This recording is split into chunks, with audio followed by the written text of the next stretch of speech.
Hello everyone, this is Preeti. Start करते हैं आज की क्लास। अपना फर्स्ट क्वेश्चन देख लेते हैं जो चैप्टर 12 से पूछा गया है। क्वेश्चन है हमारे पास चैप्टर नंबर 12 से। क्या दिया हुआ है क्वेश्चन में? In hydrogen spectrum the shortest wavelength in the Balmer series is lambda. The shortest wavelength in the Brackett series is. हमें बामर सीरीज के लिए वेवलेंथ गिवन है, कितनी है? लैम्डा। साथ में उन्होंने ब्रैकेट सीरीज के लिए जो वेवलेंथ आएगी वो पूछी है। ओके, अब यहाँ पर दोनों में कॉमन क्या है? ये बात कर रहे हैं शॉर्टेस्ट वेवलेंथ की। ओके, अब ये क्या होती है? देखो, अगर आपको हाइड्रोजन स्पेक्ट्रम दिया है तो हाइड्रोजन स्पेक्ट्रम में हमारे पास 5 सीरीज आती है। ओके, कौन कौन सी सीरीज है एक बार देख लेते हैं। हाइड्रोजन स्पेक्ट्रम की हम बात कर रहे हैं।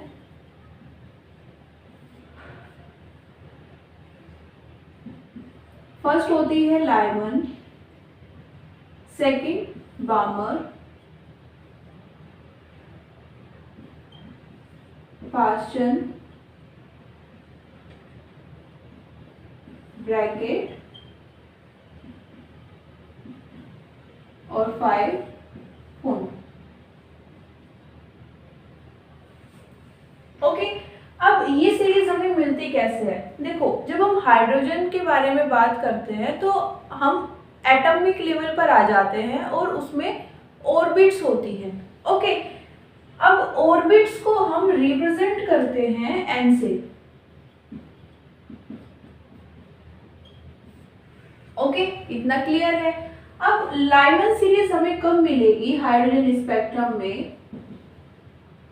जब कोई इलेक्ट्रॉन हायर ऑर्बिट से n इक्वल्स टू 1 मतलब फर्स्ट ऑर्बिट में आता है ना। मान लेते हैं, वैसे तो हाइड्रोजन की अगर हम बात कर रहे हैं तो उसमें एक ही इलेक्ट्रॉन होगा। मान लेते हैं उसको कहीं से एनर्जी मिल गई और वो फर्स्ट ऑर्बिट से 5th ऑर्बिट में चला गया। ओके, अब फर्स्ट ऑर्बिट के लिए तो वो सेकंड में जाए, थर्ड में, फोर्थ या 5th, सब हायर है। ओके, तो वो इनमें से किसी में भी जाता है तो वो हायर ऑर्बिट में जा चुका है। ओके, वो एक्साइट हो चुका है। अब अगर वो वापस आ रहा है ना, हायर ऑर्बिट से वापस आ रहा है और वो आ रहा है फर्स्ट ऑर्बिट में, तो हमें जो सीरीज मिलेगी उसे हम बोलते हैं लाइमन सीरीज। ओके, यहाँ पर हम इसको फाइनल भी बोल सकते हैं। ये फाइनल ऑर्बिट है उसकी, वो हायर में गया। ओके, वो उसकी इनिशियल ऑर्बिट ले लेते हैं और यहाँ पर ये फाइनली जिस ऑर्बिट में आ रहा है वो उसकी फाइनल ऑर्बिट। ओके, बात करें बामर की तो यहाँ पर ये हायर ऑर्बिट से सेकंड ऑर्बिट में आता है। सिमिलरली यहाँ पर हो जाएगा। ये सीरीज ना ऑर्डर में याद करना, उससे आपको बेनिफिट ये होगा कि जो ऑर्डर है उसी ऑर्बिट में फाइनल इलेक्ट्रॉन हमें मिलता है।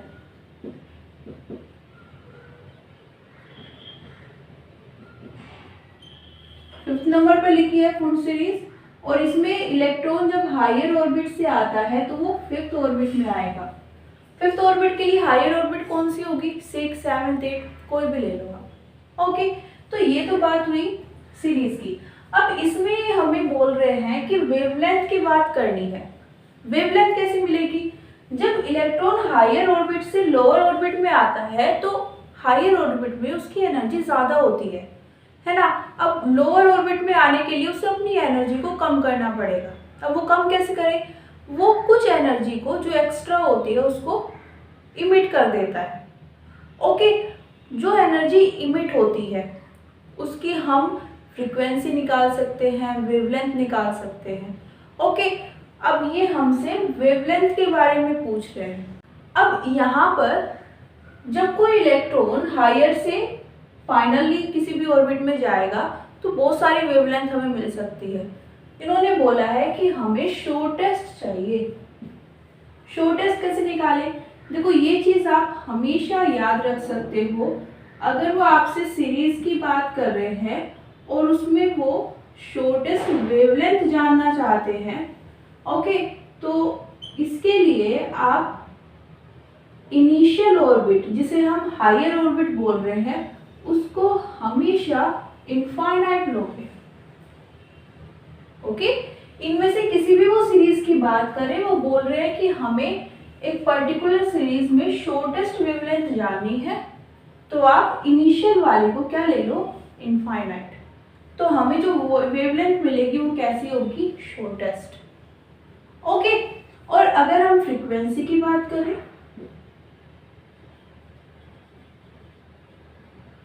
तो इसके लिए जो फ्रीक्वेंसी होगी वो हायर होगी, हाईएस्ट फ्रीक्वेंसी आएगी।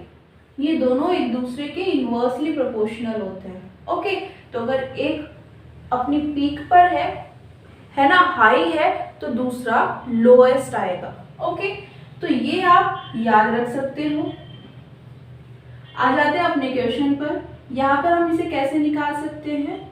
हमारे पास एक फॉर्मूला आता है 1/λ equals to r 1/n final square minus 1/n initial square. Okay, देखो यहाँ पर ना हम कभी कभी कंफ्यूज हो जाते हैं कि इनिशियल पहले ले या फिर फाइनल। ओके, अब ये इनमें से आप कोई भी पहले ले सकते हो। याद क्या रखना है, यहाँ पर जो रिजल्ट आएगा वो नेगेटिव नहीं आना चाहिए। ओके, तो इसके लिए एक और चीज आप कर सकते हो, आप किसी को भी पहले रख लो, बस यहाँ पर मॉडुलस यूज कर लेना। मॉडुलस से क्या होगा, आपके पास हमेशा पॉजिटिव वैल्यू आएगी। ओके, तो आप ये भी कर सकते हो। नेक्स्ट, हमें बामर सीरीज दी है, तो पहले बामर सीरीज के लिए देख लेते हैं।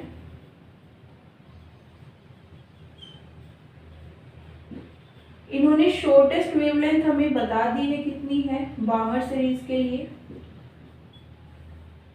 ओके, बामर सीरीज की हम बात कर रहे हैं, तो यहाँ पर फाइनल ऑर्बिट कौन सी होगी और इनिशियल इनफाइनाइट लेंगे, क्योंकि वो हमें शॉर्टेस्ट वेवलेंथ के बारे में इंफॉर्मेशन दे रहे हैं। ओके, तो वैल्यूज पुट कर देते हैं, ये सब वैल्यूज इसमें कितना आएगा? 1/λ इक्वल्स टू r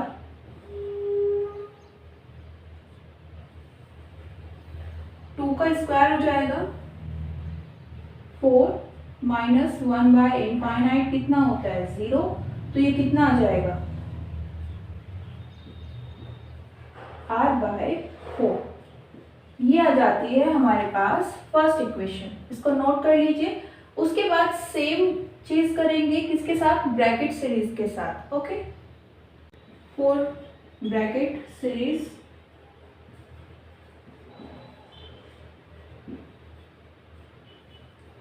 लैम्डा हमें निकालना है, एन इनिशियल कितना लेंगे? Infinite, N final 4। तो वैल्यूज को पुट कर देते हैं अगेन। यहाँ पर कितना आएगा?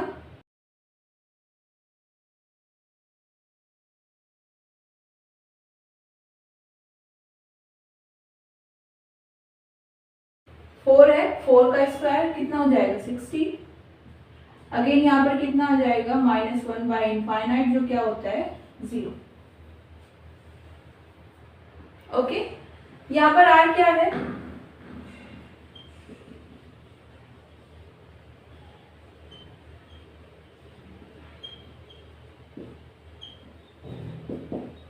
Rydberg constant. ओके, नोट कर लीजिए।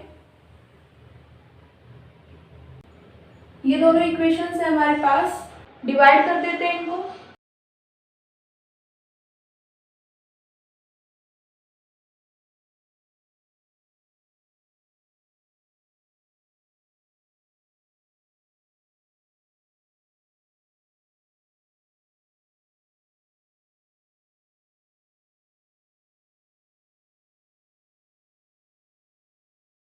यहाँ पर कितना आ जाएगा, ये r से r कैंसिल हो जाएगा, ये 4, तो ये आएगा 1/4 और यहाँ से 1/λ ब्रैकेट इंटू 1/λ। ओके, लैम्डा के टर्म्स में हमें चाहिए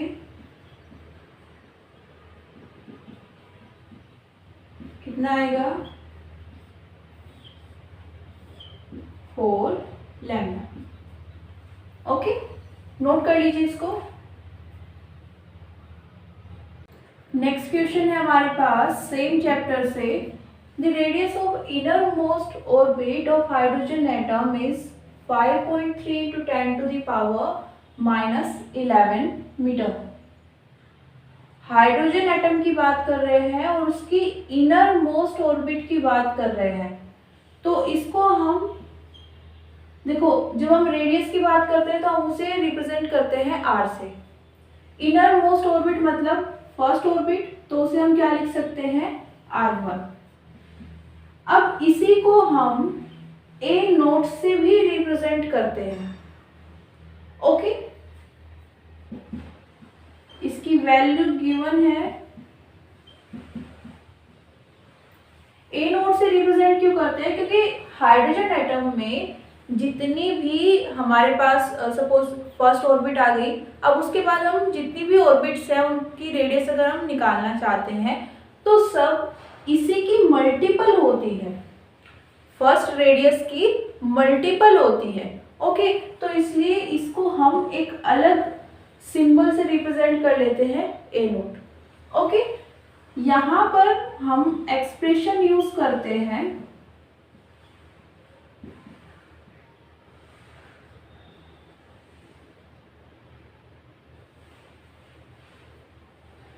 ओके, ये कांस्टेंट है, हमेशा सेम रहेगा।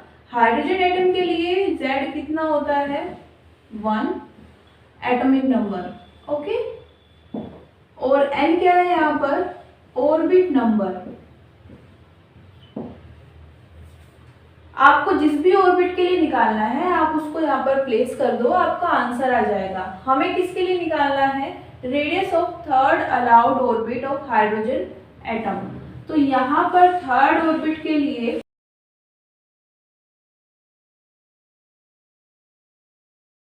क्या करेंगे, प्लेस करेंगे इसको।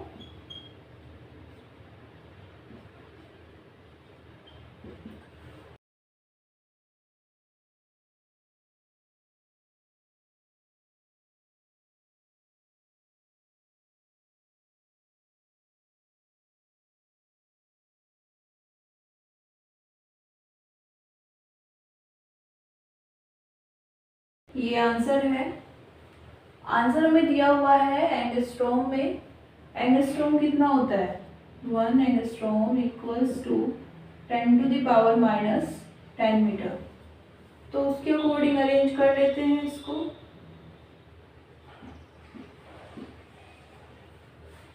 ओके, यहाँ पर आ जाएगा 10⁻⁻10 मीटर और इसे हम क्या लिख सकते हैं,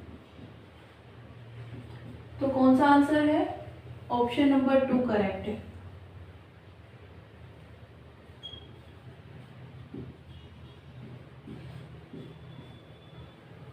ओके, यहाँ पर अलाउड ऑर्बिट लिखा है, इसमें कंफ्यूज मत होना, और वैसे होगे भी नहीं अगर आपने कॉन्सेप्ट पढ़ा हुआ है ना।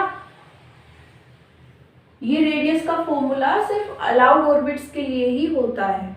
ओके, ऐसा नहीं है कि हम किसी भी डिस्टेंस पर निकालें और हर ऑर्बिट में हमें इलेक्ट्रॉन्स मिल जाएंगे। कुछ फिक्स ऑर्बिट होंगी जिनमें हमें इलेक्ट्रॉन मिलेंगे, और वो फिक्स ऑर्बिट का जो फॉर्मूला होता है वो यही होता है। ओके, नोट कर लीजिए इसको। नेक्स्ट क्वेश्चन है हमारे पास चैप्टर नंबर 13 से। The half life of a radioactive substance is 20 minutes. Half life को हम रिप्रेजेंट करते हैं टी हाफ से, ये है 20 minutes. In how much time the activity of substance drops to 1/16 of its initial value.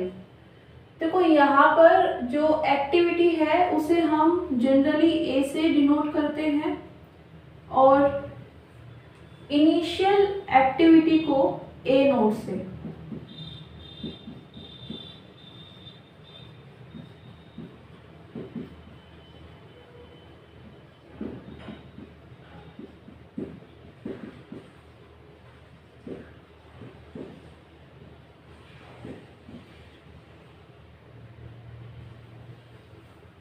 Okay, अब यहाँ पर इन्होंने बोला है कि वो टाइम चाहिए हमें जिस पर एक्टिविटी इनिशियल एक्टिविटी की 1/16 टाइम्स हो जाएगी। ओके, तो कैसे निकालें? हमें टी फाइंड करना है। ओके, देखो इसके दो मेथड हैं। फर्स्ट मेथड वैसे ज़्यादा सिंपल है अगर आपको फॉर्मूला याद है तो। ओके, क्या है? a equals to A naught by 2 to the power n। हमें क्या दिया है? a is this, a naught by 16 should be equals to a naught by 2 to the power n। Okay, यहाँ से ये कट हो जाएगा, कितना आएगा? 2 to the power n equals to 16। अब 16 को हम क्या लिख सकते हैं? 2 to the power 4। Okay,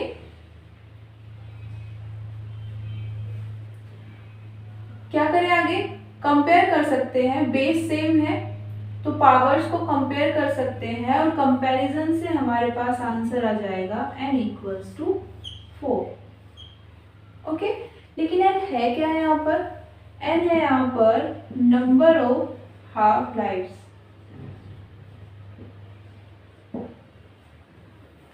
okay, जितने टी टाइम में हम निकाल रहे हैं, ठीक है, ये हाफ लाइफ है तो यहाँ पर n आ जाएगा हमारे पास कि टोटल कितनी हाफ लाइफ आएंगी। तो इसका फॉर्मूला होता है n equals to T by T half. Total time को हम जितने टाइम में हम जानना चाहते हैं, ओके, वो हमारे पास टोटल टाइम हो जाएगा, उसको हम डिवाइड करेंगे हाफ लाइफ से तो हमारे पास यहाँ पर कितनी हाफ लाइफ आएंगी वो पता चल जाएगा। अब ये हमें गिवन है, ये हम निकाल चुके हैं तो वैल्यूज पुट कर देते हैं। टी हाफ कितना है? 20 मिनट्स। 4 इंटू 20 मिनट्स कितना आ जाएगा? t equals to 80 minutes. Answer कौन सा ऑप्शन करेक्ट है? Option number 2।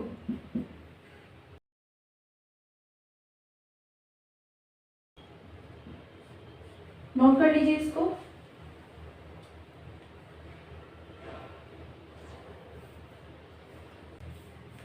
सेकंड मेथड क्या है? इसमें हम यूज करते हैं ये फॉर्मूला। यहां पर लैम्डा क्या होता है? Decay constant. ओके, और ये हाफ लाइफ से रिलेटेड होता है।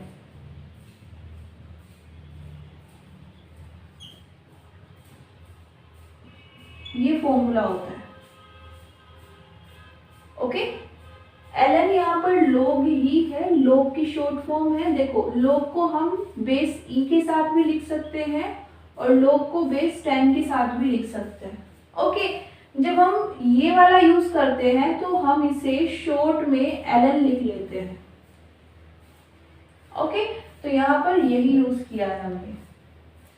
नेक्स्ट, यहाँ पर हमारे पास वैल्यूज गिवन है तो हम उनको पुट कर देते हैं।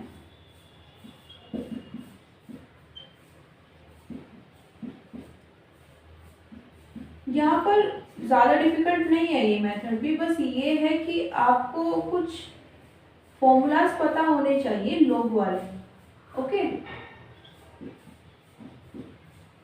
इतना हो गया। नेक्स्ट क्या करना है, दोनों साइड लॉग लेंगे।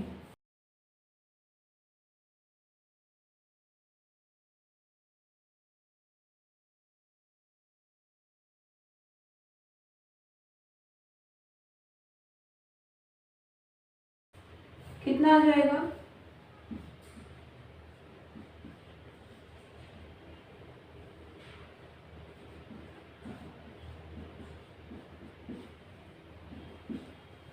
ओके। अब देखो यहाँ पर हम कौन सा फॉर्मूला अप्लाई कर सकते हैं, ये पढ़ा है आपने,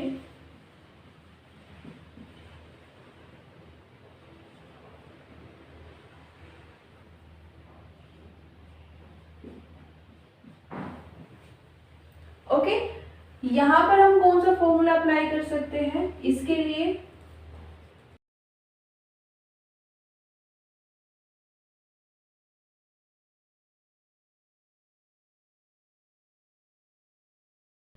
ये, ओके। तो दोनों को अप्लाई कर देते हैं।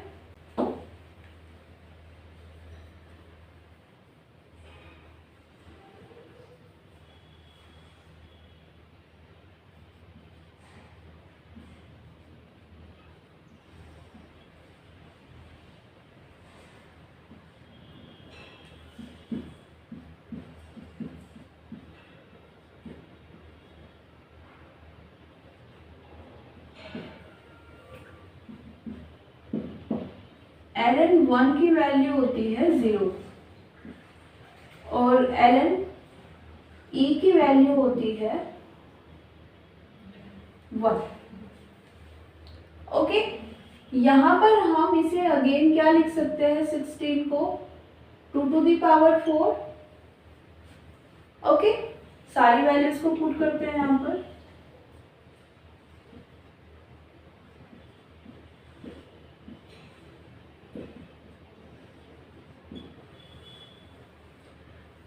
यहाँ पर क्या करेंगे, अगेन ये वाला फॉर्मूला यूज करेंगे, ओके। कितना लिख सकते हैं, 4 ln 2 equals to minus lambda T. Minus से माइनस कैंसिल हो जाएगा, कितना आएगा finally 4 ln 2 equals to lambda T. इतना नोट कर लीजिए।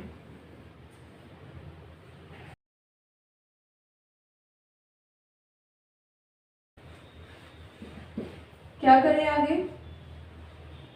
अभी हमने लैम्डा और टी हाफ में एक रिलेशन देखा था, ओके। उसको पुट कर देते हैं। क्या था, ln 2 divided by T half.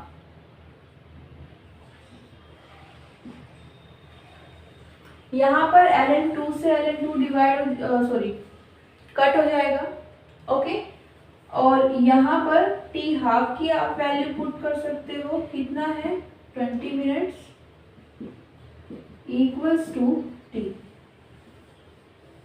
Multiply करेंगे तो कितना आ जाएगा 80 मिनट्स।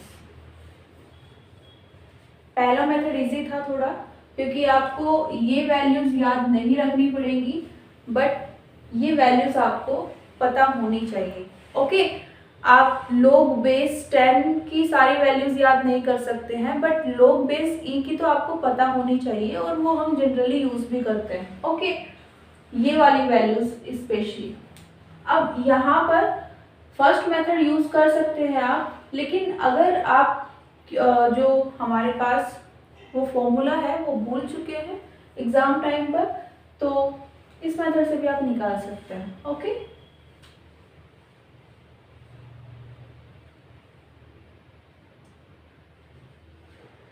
नेक्स्ट क्वेश्चन है हमारे पास चैप्टर नंबर 14 से। यहाँ पर हमें दो स्टेटमेंट दिए हैं और हमें बताना है कि दोनों स्टेटमेंट करेक्ट है, इनकरेक्ट है, या फिर एक करेक्ट और दूसरा इनकरेक्ट। यहाँ पर ज़्यादा कुछ नहीं करना है आपको, बेसिकली आपको इन दोनों के बारे में पता होना चाहिए, ओके। वैसे ये अब है नहीं आपके सिलेबस में 14 चैप्टर में, but still Zener diode is designed to operate under reverse bias in breakdown region। अब यहाँ पर ये इसकी सबसे बेसिक थिंग है, ओके, कि जो जेनर डायोड होता है उसको हम रिवर्स बायस में ब्रेक डाउन रीजन में यूज करते हैं। ओके, तो ये स्टेटमेंट करेक्ट है। बात करें फर्स्ट स्टेटमेंट की, इस डिवाइस को हम यूज करते हैं ऑप्टिकल रेडिएशन को इलेक्ट्रिसिटी में कन्वर्ट करने के लिए। ओके, तो ये भी इसकी वर्किंग में आता है। तो ये दोनों स्टेटमेंट करेक्ट है, और अगर दोनों करेक्ट है तो हमारे पास ऑप्शन आ जाएगा 3। ओके,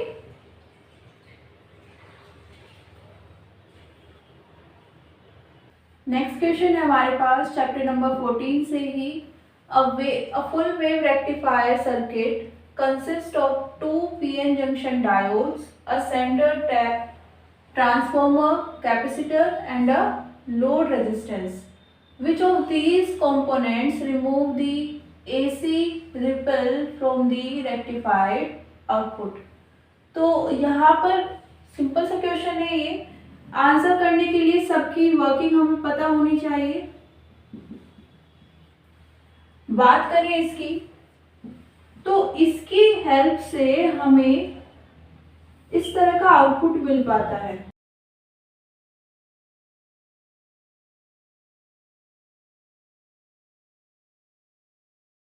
ओके, हम यहाँ पर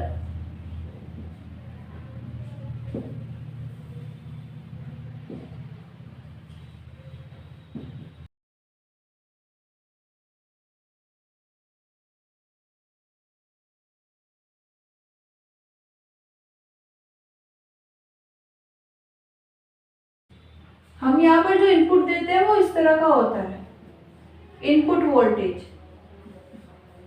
और क्योंकि ये सेंटर टैप्ड होता है ट्रांसफॉर्मर, उसकी वजह से हमें वोल्टेज मिल पाती है ना, इस फॉर्म की।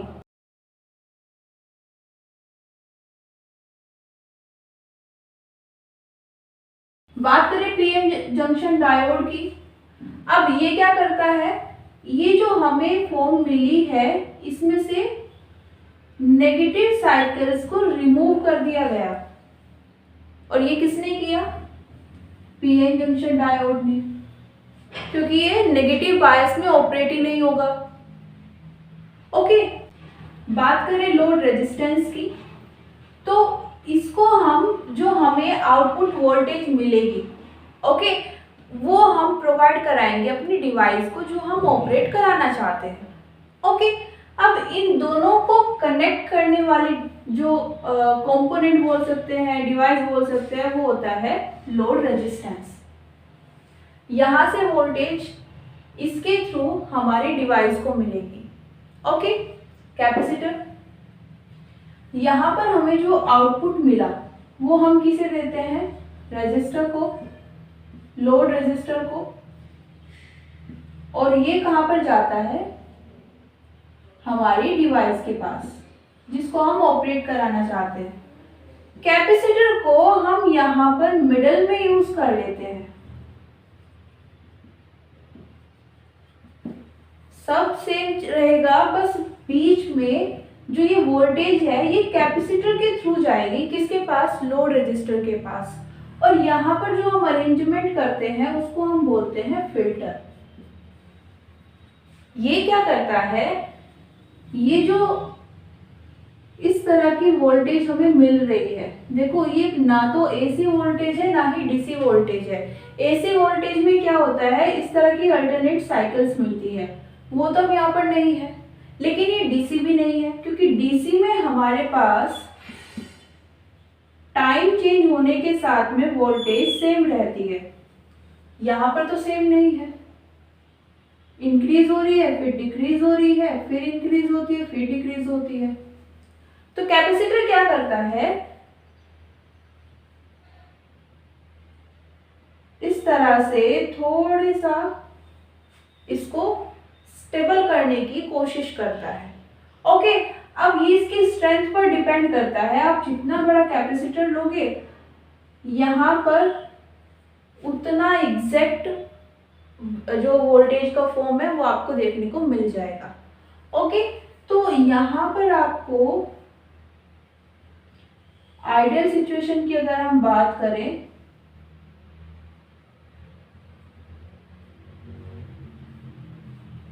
इस तरह की वोल्टेज मिल जाती है जिसको हम क्या बोलते हैं, डीसी वोल्टेज। ओके, और इसके लिए हम क्या यूज करते हैं, कैपेसिटर। तो कैपेसिटर यहाँ पर एज अ फिल्टर यूज होता है और काम क्या करता है, जो एसी रिपल्स होते हैं उनको रिमूव करने का। एसी रिपल्स हम किसको बोल रहे हैं, ये जो है ना वोल्टेज है तो पूरी पॉजिटिव, देखो इसके नीचे नहीं जा रही है वोल्टेज यहाँ पर, तो है तो पॉजिटिव, लेकिन पॉजिटिव में भी कम ज्यादा हो रही है ना। तो हम ऐसा बोल सकते हैं कि यहाँ पर अभी एसी की इम्प्योरिटी है, एसी की जो इम्प्योरिटी है इसे हम रिपल बोल रहे हैं, एसी रिपल। ओके, इसको प्योर बनाने के लिए, प्योर बन जाएगी तो हम इसे क्या बोल सकते हैं, डीसी। हम क्या यूज करते हैं, कैपेसिटर। तो ऑप्शन 1 करेक्ट है।